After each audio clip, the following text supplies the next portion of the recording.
try to hack or figure out a way to fraudulently steal our elections from within our own country, that would cause a major infrastructure security problem, wouldn't it? So that's why they need systems and agencies like this to make sure and monitor the security of our elections. So it's a good thing that President Trump did this executive order to create this to ensure that proper elections are done in our country. So let's talk a little bit about now what we actually uncovered in our Sunrise Exposed videos. This is huge. You know, I didn't even realize what we had. I was getting all kinds of calls, contacts by DHS, by people, you know, in various three-letter agencies wanting access to the videos we had, and word got around with what we had after we put up that Twitter trailer, specifically the videos for the Feds for Democracy. That video right there, where you had literally federal agents, people that worked at DHS HQ for CISA, by the way, people that work for the Department of Energy, the Department of State. That's who we caught in those videos. Those were no small fries. Okay? Those were some big deep state operatives that had connections to even bigger deep state operatives. So we are actually aiding in an investigation to drain the swamp, so to speak.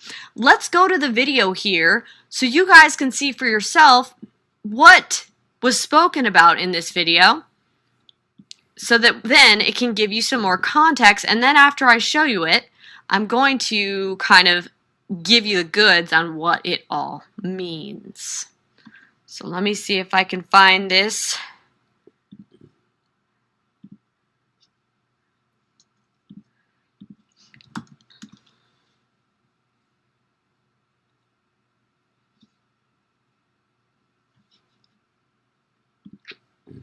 Here's Sunrise Exposed, by the way. If you guys still want to see this website, we've been uploading new videos, new content as we've been getting it. I'm going to give you guys an update as well on Sunrise after you watch this clip as far as what their latest plans are and what has happened subsequently after we have continued to release their information, their responses, and any type of legal crackdown that they have been receiving, which they have been receiving. So let me go ahead and... Nope, it's not this one. It is this one right here. Extended Feds for Democracy Coup Zoom chat. If you have time to watch this video, guys, I suggest you do. So there's a lot of really good nuggets in there if you know what to look for. Which, this completely went over my head. I didn't even realize the gold that we had here. This is amazing. Until I started getting reached out to by DHS specifically about who was that person. So... it's not him, it's the girl he then introduces. I'm not part of the executive branch. I'm one of those quasi-government things that reports directly to Congress. So in some respects, my job is maybe a little safer, but I want to learn what's going on in other agencies and how I can support. My favorite dessert is vanilla ice cream.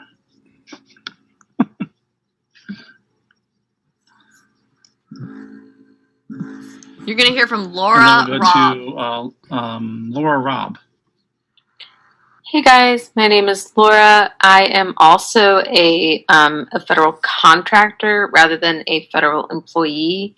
I spent 3.5 years as a contractor at DHS HQ, which then became CISA, the Cyber and Infrastructure Security Agency. And I've recently finished that contract, and I just started at the FDA. So I still have connections to the Fed team that I worked with at DHS. And I now have a very large network of FDA employees. And so I'm just sort of looking to see what behaviors I can model for my Fed clients, and ways that I can be supportive of them. Okay, let's back that up for a second. What she says is so unbelievably key. Okay? What she says is so key. And then we'll go to Laura Robb. Laura Robb, who says that she used to work at DHS HQ as a private contractor. Well, we all know from Shadowgate what private contractor means. It means you work in intelligence, but you have a little bit of a degree of separation, so you can be a little bit more protected. But that usually means you're doing some kind of clandestine work or putting your feet in more than one bucket, so to speak. Hey guys, my name is Laura. I am also a federal contractor rather than a federal employee. I spent 3.5 years as a contractor at DHS HQ, which then became CISA, the Cyber and Infrastructure Security Agency. So she worked in CISA, the cyber. I mean, she worked at CISA, guys. This is insane.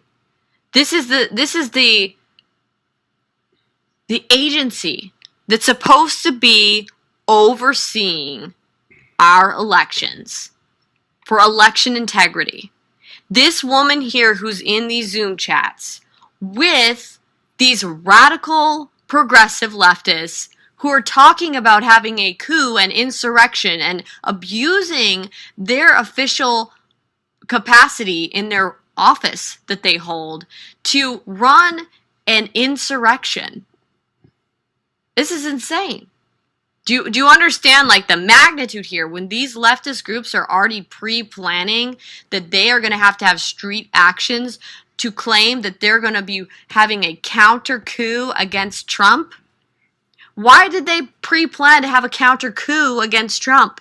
It's because they're going to claim that he is running a coup because they were planning on stealing the election from the get-go. They were planning on stealing the election. Then the media is going to call they steal it, the media calls it for Biden. Trump refuses to step down and concede. So what do they need to do? They've got their foot soldiers all planned out, ready to go, ready to hit and target the donors, target the addresses of all these news stations to ensure they stay in line with the narrative, targeting individuals at their homes, all throughout the U.S., and especially in D.C., shutting down government. These are their plans to ensure that Biden gets in.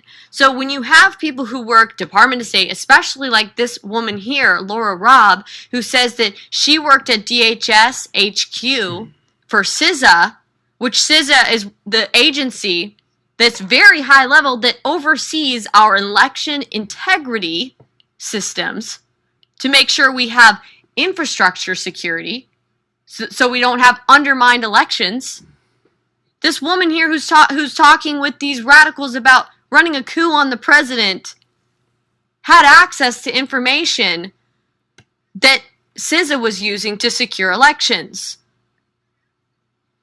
Who do you think she was leaking it to? In their Zoom feeds, they talk on and on about how they leak information, how they use their capacity. She then talks about how she moved to the FDA, but then kept her contacts with her original DHS HQ team, still chains of communication there, still having those networks at DHS, and then also building networks at the FDA. Talks about modeling behaviors, because remember in Shadowgate we talked about ClearForce and all these tools that they use to run predictive behavioral programs on employees and on people in intelligence so that they could see whether or not somebody was likely to commit a crime or to leak or to engage in maybe subterfuge or to be subversives, basically, right? So if you know what that modeling is to model those behaviors, you could then seek out those who wished to potentially engage in these radical activities. I mean, just think, these people are very sophisticated. Let's listen to it, the rest of it right now, and then we'll go to Sunrise and some of the updates on that.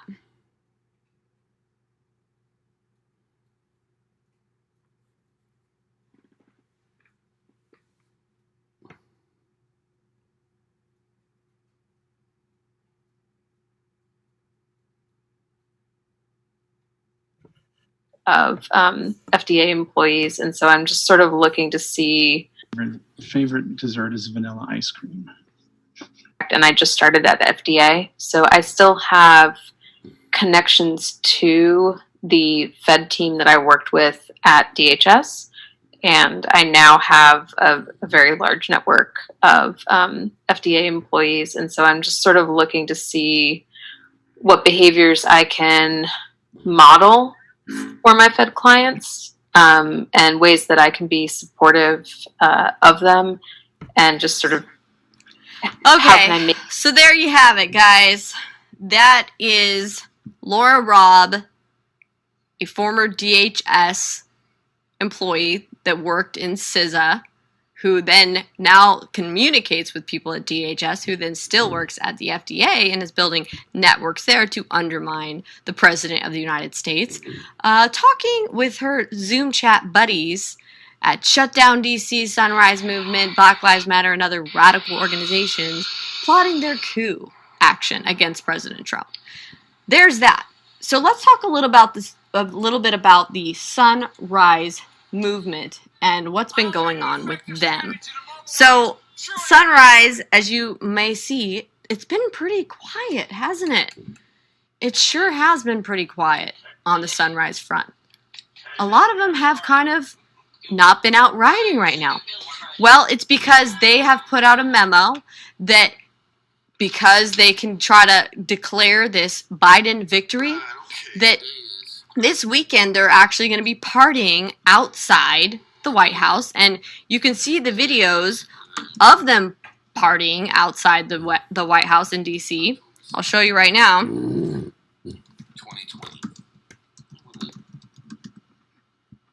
And then they plan after that to, let me show you.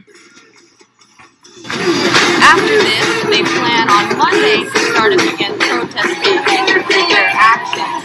So today is celebration. On Monday is the day that we get back to the plan to form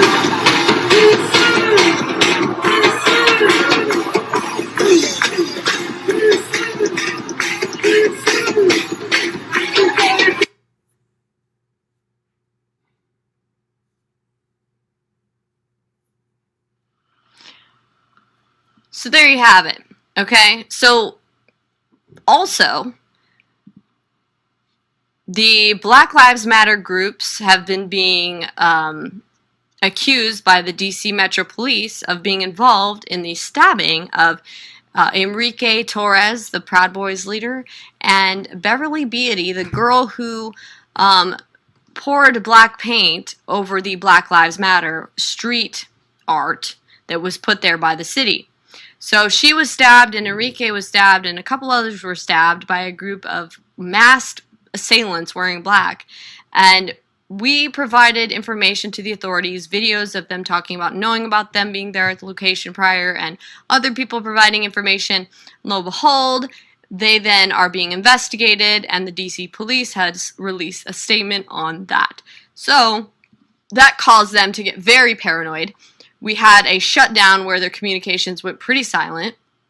Only more recently, after Biden's so-called victory was announced by the mainstream media, have they started chatting again and picking back up on communications. So it says, this weekend, party celebrate. Monday, they're going to get back in action protesting and getting loud and going on with their initial plan, their coup action plan that they had initially said they were going to do, because they're demanding to force Trump out of the White House. That is their plan. So it's interesting to see how all of this is all panning out. It really is interesting. Let's go back to evidence of voter fraud, because there's so much out there. There really is. I know James O'Keefe has been doing an amazing job. Judicial Watch has been doing an amazing job. There are so many organizations out there that are fighting really hard. I know Trump has been asking people to give donations right now so that he can form a legal defense and go ahead and start suing and doing everything he needs to do to fight back, because you better believe it, he is going to fight back, okay? So I actually have a lot of hope here, because I think that this is going to expose massive voter fraud. It's going to expose this so that we can hopefully get back on track to having free election systems, because that's the most important thing at the end of the day. We also don't want to let these psychos in power who have been putting lists up. I don't know if you guys have all heard this, but AOC and other radical leftists who are in power and who were part of the Obama administration, who were on Pete Buttigieg's campaign, tweeted out last night that they are taking names. They are making a list of people that helped support Trump, that worked for Trump, particularly targeting anyone who worked in his campaign, who worked for the GOP, who in any public capacity was a major voice. So that probably includes me. I would assume I'm on their list. But this is fascism. I mean, this is what communist leaders would always do. It definitely set off a big stir on social media when people were responding to these people saying that they're going to make a list. I mean, it's insane. It's insane. And it's not just about Democrat and Republican, okay? It's about establishment and Americans. It's about people who want globalist governance and who want American freedoms and American governance and want a constitution. That's what it boils down to. So let's see if I can find some of these viral tweets. I know I had tweeted it out. It's just there's been so much going on with this election. It has been insanity. By the way, on my Twitter feed, you can actually find the template for the letter that Tori put together that a bunch of people are now mailing to the White House. So if you guys want to mail that out, it's only going to cost you like 50 cents for 2 stamps, and then you can send that off to President Trump. Let him know that you support him, that you want him to fight, that you want him to do whatever he can to make sure there's an audit of these ballots. We need to catch them. It's more important than him even just winning. What's important is maintaining integrity and catching the fraud in action. There have been too many instances of fraud to let this go unchecked. Way too many. And by the way, Secretary Esper did officially submit his letter of resignation, which is very interesting because of his ties to one of the women that was mentioned in the Sunrise videos. So that's very interesting right there.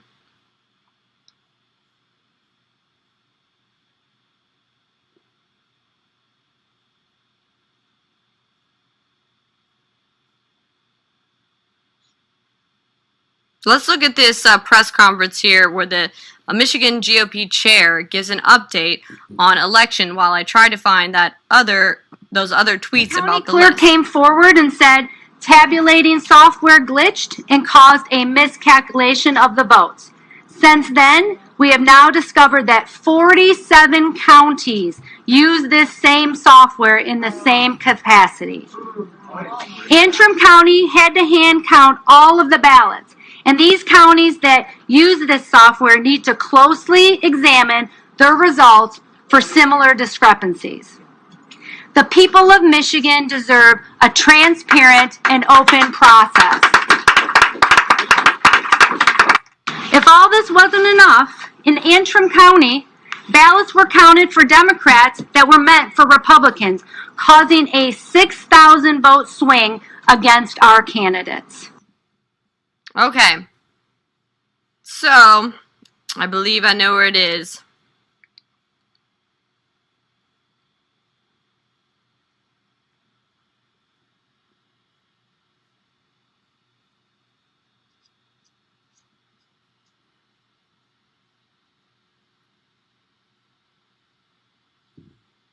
Right here. Okay, so Twitter is censoring it now. Oh, the tweet is unavailable. So did she... Oh, she deleted it. Oh, no. She deleted it. I think I have a screenshot of it I could put up from my phone. That is insane. Why is it not showing on there?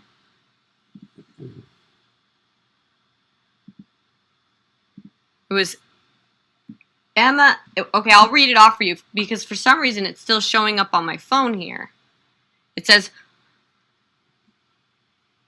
we're launching the Trump Accountability Project to make sure anyone who took a paycheck to help Trump undermine America is held responsible for what they did. Okay, so let's then go to the Trump Accountability website they have.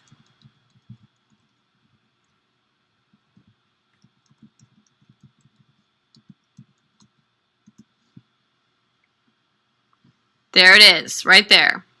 The Trump Accountability Project, which a bunch of Democrats are tweeting out, former Obama administration people, this woman who worked on Pete Buttigieg's campaign, and even AOC was talking about it, mentioning a list. She says, we should welcome in our fellow Americans with whom we differ politically, but those who took a paycheck from the Trump administration should not profit from their efforts to tear our democracy apart. The world should never forget those who, when faced with a decision, chose to put their money, their time, and their reputations behind separating children from their families, encouraging racism and anti-Semitism, and negligently causing the unnecessary loss of life and economic devastation from our country's failed response to the COVID-19 pandemic. So this is who they're going to go after, they say. Those who elected him, individuals who worked for the Trump campaign, the Republican National Committee, and affiliated PACs in 2016 or 2020, those who staffed his government, so individuals who worked in any role as a politician, a political appointee in the Trump administration, those who funded him, individuals who used their massive personal wealth and influence to bundle money for Trump. So they mean business, folks. I don't know if I can find some of the other tweets or if they've just deleted them all, but it's pretty serious. Let's see, AOC list. It went pretty viral all last night. Everyone was talking about, oh my gosh, AOC, here we go. She talks about archiving these Trump, she says, is anyone archiving these Trump sycophants for when they try to downplay or deny their complicity in the future? I foresee decent probability of many deleted tweets, writings, photos in the future. And then, look at this. LOL at the party of personal responsibility, being upset at the idea of being responsible for their behavior over the last 4 years. And then other people are talking about how this guy says, I was born in a communist country and fled with my parents and 100% agree. Don't let this happen here. SHAT happen here. It starts all nice and honky-dory like a cult, and then one day they will spy on you and shoot you on sight if you're trying to escape and question the system. So there's a lot of people right here. This is exactly what happened in my country, Venezuela. They make a list of 3 million people. Everyone was banned for any state